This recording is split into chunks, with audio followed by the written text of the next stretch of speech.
Bom dia. Vamos fazer a prece para a gente iniciar a reunião dessa manhã?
Hoje houve uma inversão de palestrantes. Nós estamos recebendo sobre Centenário para fazer a preleção da manhã para a gente. Por favor, sobre Centenário.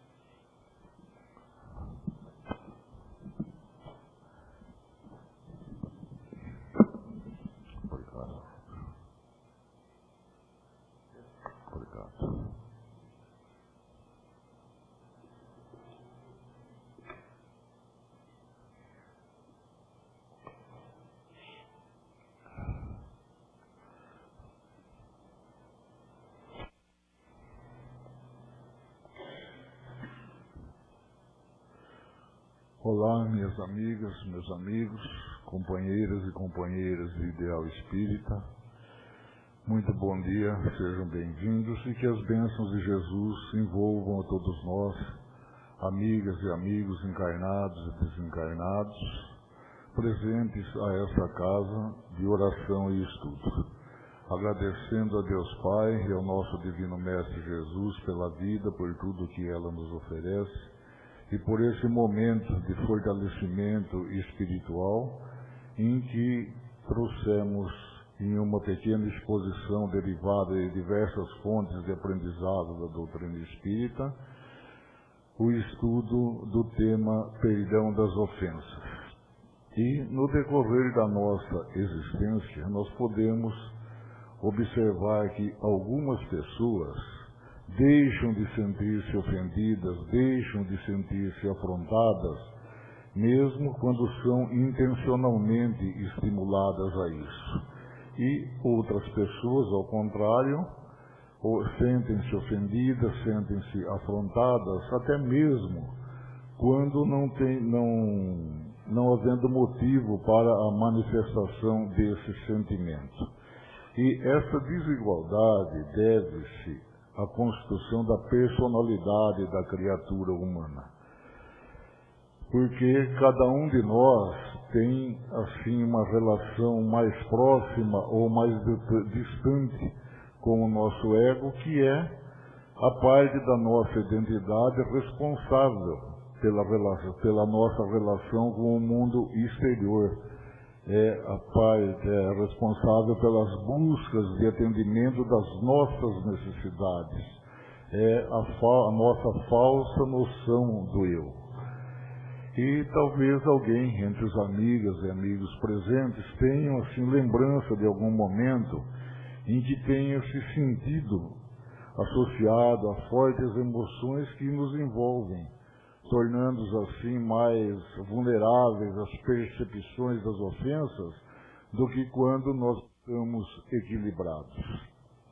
Quando nós temos o cuidado mental e o cuidado emocional, quando temos o cuidado mental, espiritual e emocional, que nos faz entender que não há necessidade de nós estarmos continuamente, egocentricamente falando no centro das atenções, as ofensas não são recebidas por nós, não são entendidas por nós como tal. Nós vamos entendê-las como a colocação de outras pessoas que nós temos a liberdade de aceitar ou não. Mas quando nós estamos dominados pelo nosso ego, nós não conseguimos raciocinar. E simplesmente nós reagimos a determinadas situações. É assim como, por exemplo, quando nós pisamos no rabo de um cachorro. Ele não pensa se vai nos morder, ele vai morder. Porque o cachorro tem o instinto de reagir. E o cachorro não tem que pensar. Reagir faz parte da sua natureza, assim como faz parte da natureza humana raciocinar e escolher, então, a melhor opção para a medida, porque à medida que nós evoluímos, nós vamos aperfeiçoando o nosso conhecimento, nós vamos nos especializando e aprendemos, então, a discernir, a identificar o nosso verdadeiro do nosso falso eu. E assim nós adquirimos um maior controle das nossas emoções, de forma que as vibrações negativas chegam a nós com menos intensidade do que antes, especialmente nessa frequência das ofensas.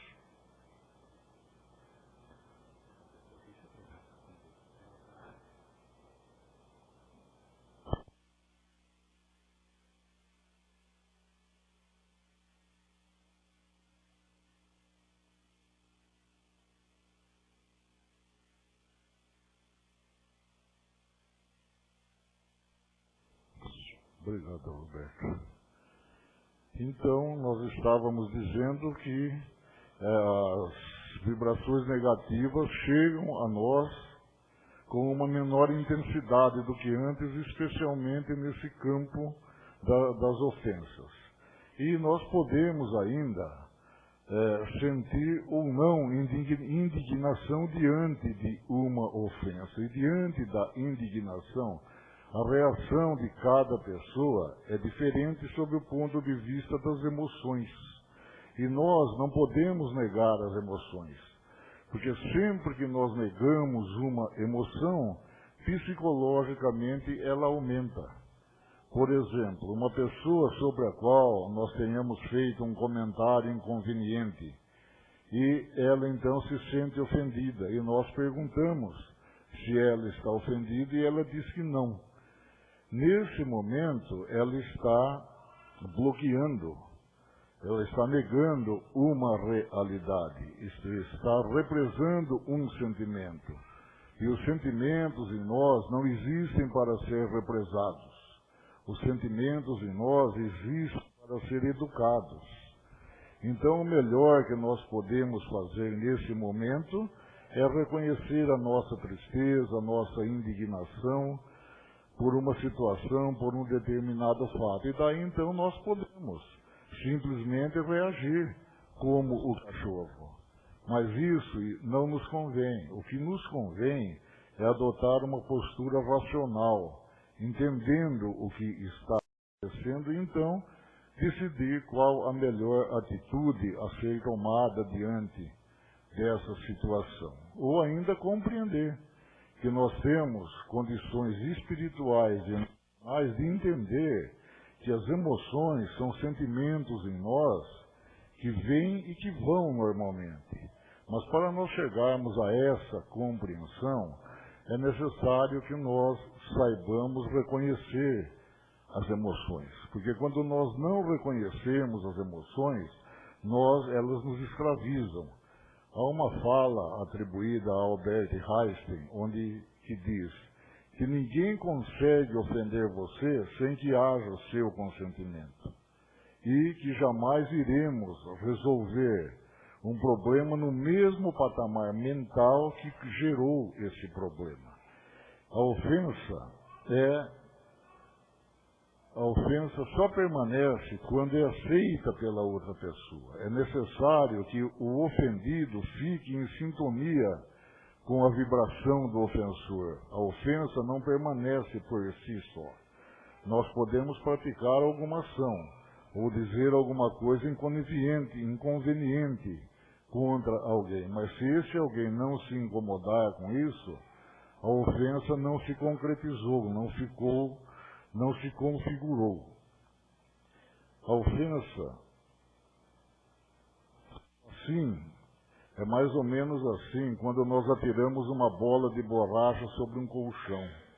A bola fica ali amortecida. Se nós atirarmos a mesma bola contra a parede, ela bate e volta. Então, nesse momento, se nós nos mostrarmos inflexíveis e nos comportarmos como a parede, fica configurada a ofensa. E Mahatma Gandhi, um grande líder espiritual e político da Índia, quando indagado em relação ao que era o perdão para ele diante de tudo que ocorria ao seu redor, respondeu: já tem tanto tempo que eu não me sinto ofendido que eu nem sei lhe responder. Mas como o senhor não se sente ofendido? Retorquiu o entrevistador. Olha, quantas pessoas radicais ao seu redor que falam coisas ruins ao seu respeito. E Gandhi então respondeu: essas pessoas estão doentes espiritualmente. Se estivessem saudáveis, elas não diriam essas coisas. E uma pessoa doente precisa de remédio. Uma pessoa doente não precisa de outro doente ao seu lado. E a ofensa, minhas amigas e meus amigos, gerada por uma conduta espiritual atrelada ao ego. E quando nós estamos dominados pelo ego, nós não reconhecemos e deixamos, então, de trabalhar algumas essências divinas, identificando-nos com as necessidades egocêntricas de sempre estarmos no centro das atenções, de sempre termos razões. Mas é muito natural que tenhamos expectativas na vida e que queiramos ver alcançadas essas expectativas. E quando nós não as alcançamos, quando elas não se realizam, vem a frustração. E quando nós julgamos que elas não se realizaram por ação de um outro alguém, nós transferimos essa frustração para esse alguém. E daí então nós ficamos o tempo todo remoendo, relembrando o ocorrido, contando a tantas outras pessoas o que aconteceu. E cada vez que nós comentamos uma situação que nos fez mal, nós revivemos essa situação, gerando em nós um impacto orgânico e espiritual muito grande, porque nós estaremos cultivando, então, a energia negativa. E esse aspecto negativo estende-se ao longo do tempo, porque nós estamos alimentando o ressentimento. E isso nos traz prejuízos de ordem psicossociais, fisiológicas e espirituais. Prejuízos psicossociais, porque todo ressentido para no tempo. E parando no tempo, nós estamos parados no passado, porque a mágoa está atrelada ao passado. Então nós deixamos de viver o presente. E é assim como se nós estivéssemos no cemitério. Nós caminhamos e o passado vem junto. É o passado que passa a caminhar conosco. E prejuízos fisiológicos, porque cientificamente está comprovado que a presença da mágoa estimula a produção de substâncias químicas em nosso organismo que atacam as nossas células de defesa orgânica, atacam o nosso sistema imunológico. Além disso, elas predispõem algumas outras células a multiplicarem-se indiscriminadamente. E essa anomalia no nosso corpo, que cientificamente é conhecida por neoplasia e que nós popularmente conhecemos como câncer. Prejuízo espiritual porque nós atraímos as companhias que escolhemos a partir do nosso comportamento e da nossa conduta mental. E assim, então, minhas amigas e meus amigos, fica difícil acreditar que espíritos de luz estejam acompanhando pessoas que se sentem ofendidas e passam o tempo todo ofendendo os seus semelhantes, tornando-se então a única responsável por toda a gama de energias negativas que ela passa a atrair com esse procedimento. E o combate ao ressentimento é o primeiro passo para impedir esse processo. Quando nós temos a consciência da necessidade de perdoar e a disposição para fazê-lo, abrem-se as portas. O perdão é assim como a chave que abre as portas para uma existência melhor. E a prece é um recurso muito rico para nos libertar da mágoa, porque a prece nos faz mais perto dos espíritos superiores. A prece nos leva para mais perto de Deus. Não que Deus venha para mais perto de nós, porque Deus não se afasta. Nós é que nos distanciamos dele. E no livro A Gênese, Kardec diz que, em contato com a luz, a escuridão cessa. Vamos então, minhas amigas e meus amigos, acender a nossa luz, ocupar a nossa mente com passagens que tragam alegria, com passagens que tragam prazer de viver, que apontem que tudo na vida é passageiro. E em alguns momentos, nós nos sentimos magoados com alguns procedimentos inconvenientes, mas será que nós nunca nos comportamos inconvenientemente com um dos nossos companheiros, com o nosso semelhante?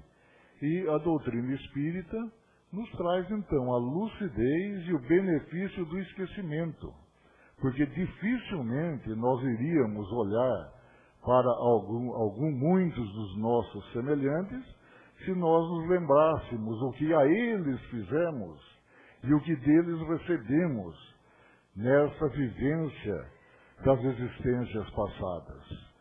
Muitos de nós têm a curiosidade em saber também como será o seu desencarne, e os espíritos benfeitores da humanidade nos orientam que, conduzindo bem a nossa existência, nós estaremos trabalhando para um bom desencarne. E todos nós podemos lançar mão desse recurso de bem conduzir a nossa existência. Se as dificuldades são grandes, os problemas se agravam, não vamos nos desesperar, não vamos nos fechar em nós mesmos, porque fechando-se em nós mesmos, nós vamos fechar também o nosso circuito cerebral, e a consequência será que nos tornaremos escravos do ressentimento. E essa energia é extremamente prejudicial. O nosso ofensor está vivendo a vida dele, e nós estamos aqui nos martirizando. E há uma fala atribuída a William Shakespeare, que diz que você guardar mágoa é assim como beber veneno e querer que o outro morra. Perdoar significa doar de si. Mas, para que nós possamos doar de nós para os outros, é preciso antes doarmos de nós para nós mesmos. Porque nós temos que cultivar o perdão. E porque o amor ao outro começa no amor a nós mesmos. Quando o Criador diz, amar a Deus sobre todas as coisas e ao próximo como a si mesmo, ele está colocando como matriz do amor ao próximo o amor a nós mesmos, reconhecendo a presença divina na nossa existência. Como é que Jesus, por exemplo, iria disseminar a presença divina ao seu redor, não reconhecendo a presença divina em si mesmo? E é a isso que ele nos convida quando diz, vós sois deuses, e um dia farão o que eu faço e muito mais. Jesus nos oferece os seus ensinamentos para que nos libertemos, porque nós somos prisioneiros do passado. Nós criamos inimigos, não de uma só existência, mas de muitas delas. E estaremos acorrentados a eles, até que um coração aprenda a amar, perdoe e então rompa essa corrente, rompa essa cadeia. Nós temos aqui 3 passagens. A primeira delas, no capítulo 7 do Evangelho de Jesus, do Evangelho de Mateus, onde Jesus não fala propriamente do perdão, mas ele diz sobre o mecanismo da ausência do perdão que pode acontecer. E ele diz assim: não julgueis para que não sejais julgados, porque com o juízo com que julgardes, sereis julgados, e com a medida que tiveres tomado, vos hão de medir a vós. E por que reparas tu no argueiro que está no olho do seu semelhante, do seu irmão, e não vês a trave que está no teu olho? Quando nós dizemos a alguém, ao nosso semelhante, eu não te perdoo, nós estamos dizendo que ele não merece o nosso perdão. E nós devemos então estar atentos, porque à medida que nós adotarmos contra o nosso semelhante, a vida irá adotar contra nós. E lá no capítulo 18, versículo 15, ainda do Evangelho de Mateus, Jesus diz assim: ora, se teu irmão pecar contra ti, vai e repreende-o entre ti e ele. Se te ouvir, ganhaste ao teu irmão. Mas, se não ouvir, leva ainda contigo 1 ou 2, para que pela boca de 2 ou 3 testemunhas, toda palavra seja confirmada.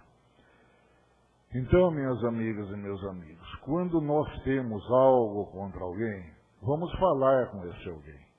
A partir do momento que nós falamos com esse alguém, nós estamos dando a ele a oportunidade de conhecer o nosso sentimento.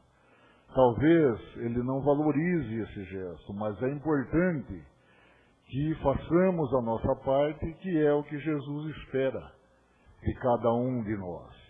E Jesus nos dá o maior exemplo do perdão, quando já na cruz, nos últimos instantes da vida, ele se dirige ao Criador dizendo: Pai, perdoa-lhes, porque eles não sabem o que fazem. Vejam então que Jesus, sendo martirizado e crucificado, ainda assim compreende o estágio espiritual dos seus algozes por estarem fazendo com ele o que estavam fazendo. A ele que veio para trazer-nos o exemplo de como caminhar. Não há perdão sem ofensa e não há ofensa sem ofensa. Não há ofendido quando nós aprendemos que somos seres em evolução e que se hoje erraram contra nós, em algum dia nós erramos contra alguém. E da mesma forma que nós desejarmos que esses a quem nós cometemos erros nos perdoem, convidar os outros para que sejam perdoados por nós. Então nós vamos nos posicionar diante do erro. Nós vamos falar com o agressor, deixando claro que realmente a atitude dele nos prejudicou e propor a ele a reconstrução dessa amizade. Jesus, na passagem dos vendilhões do templo, foi muito claro em relação a isso, quando ele não concordou com as negociatas na casa do Pai. Mas alguém, entre os amigos e as amigas presentes, pode imaginar que Jesus, naquela noite, tenha ido dormir com ódio dessas pessoas? Logo ele, que pediu a Deus que perdoasse aqueles que o crucificaram? Então, vamos compreender o nível espiritual do nosso agressor. Vamos compreender as dificuldades do nosso agressor, porque o espírito tem necessidade de perdoar. E essa é uma constatação espiritual. A partir do momento que nós nos desligamos da influência da matéria, a nossa percepção da vida se dilata no tempo. Vamos ver, por exemplo, se nós diluirmos uma colher de sal em um copo d'água, o nível da salinidade será muito alto. Se nós pegarmos a mesma quantidade de sal e diluir em uma bacia d'água, a salinidade será mais baixa. Por quê? Nós diluímos a mesma quantidade de sal num volume maior de água. Então, pegando esse exemplo, uma pessoa apegada à matéria, por exemplo, sente as suas dores como um copo de água muito salgada, tudo muito concentrado. É diferente da criatura que está evoluindo e que entende que nada acontece por acaso. Então a água está suavemente salgada, porque o sal foi diluído em uma bacia de compreensão. Então ele entende principalmente que é o futuro que está sendo construído a partir daquele momento. Quando nós concedemos o falso perdão, nós geramos sérias consequências para nós mesmos. Quando adotamos a postura de dizer aquilo que não sentimos, quando nós mentimos, porque o falso perdão é uma mentira. O coração registra energeticamente esse ato, e essa energia maléfica fica armazenada em nós, podendo trazer distúrbios de ordem psicológica e graves enfermidades, porque esses sentimentos têm que ser exteriorizados de alguma forma.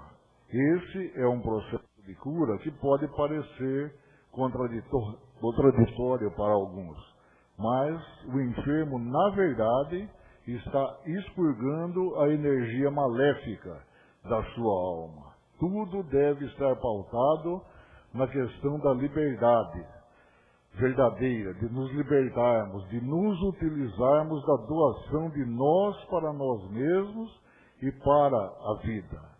Quantas pessoas nós vemos vivendo ressentidos, perguntando-se por que é que eu agi dessa forma e não da outra forma? Por que é que eu fizesse e não aquela escolha?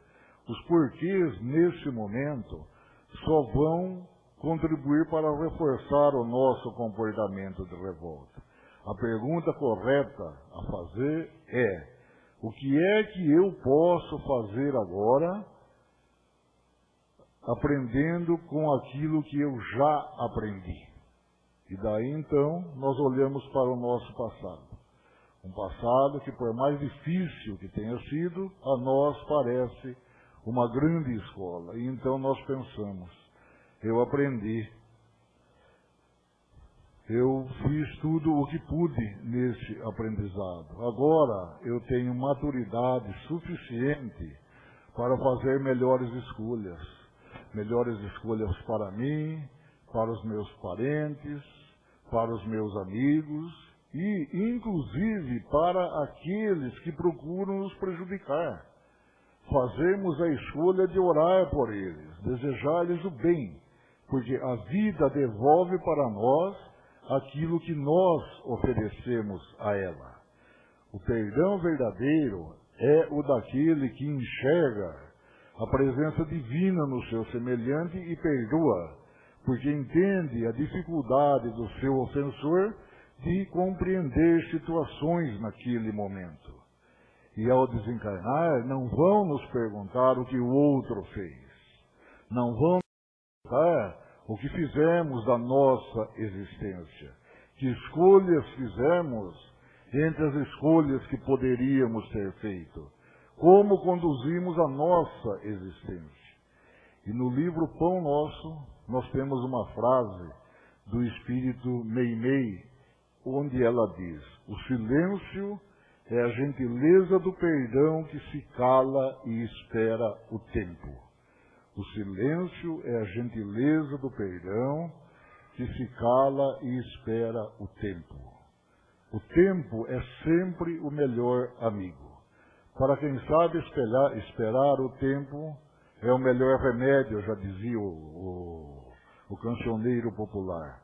O tempo passa, e assim como a água dilui o sal, o tempo dilui as ocorrências que nos envolveram no passado. Muito do que nos acontece hoje nós não entendemos imediatamente, mas acreditando que Deus está do nosso lado e que em algum momento nós vamos entender, nós silenciamos. E Meimei, quando diz que o silêncio é a gentileza do perdão, não se refere unicamente ao silêncio dos lábios. Refere-se também ao silêncio que vem do coração. E se nós não conseguirmos silenciar o coração, nós devemos orar mais. Nós devemos trabalhar mais, porque provavelmente estamos orando pouco e trabalhando pouco. E não acendemos a nossa luz. E quando nós acendemos a nossa luz, a escuridão cessa. Então nós iremos aprender a refletir sobre a vida que estamos experimentando. Quando nós dizemos, eu vou pedir a Deus, eu vou pedir perdão a Deus, nós estamos sugerindo que Deus é um espírito julgador que pode ou não nos perdoar. E isso ocorre porque nós projetamos os nossos conflitos internos nos acontecimentos, nas pessoas e até em Deus. E daí então nós criamos uma imagem de um Deus vingador, como se Deus se ofendesse. Deus não se ofende.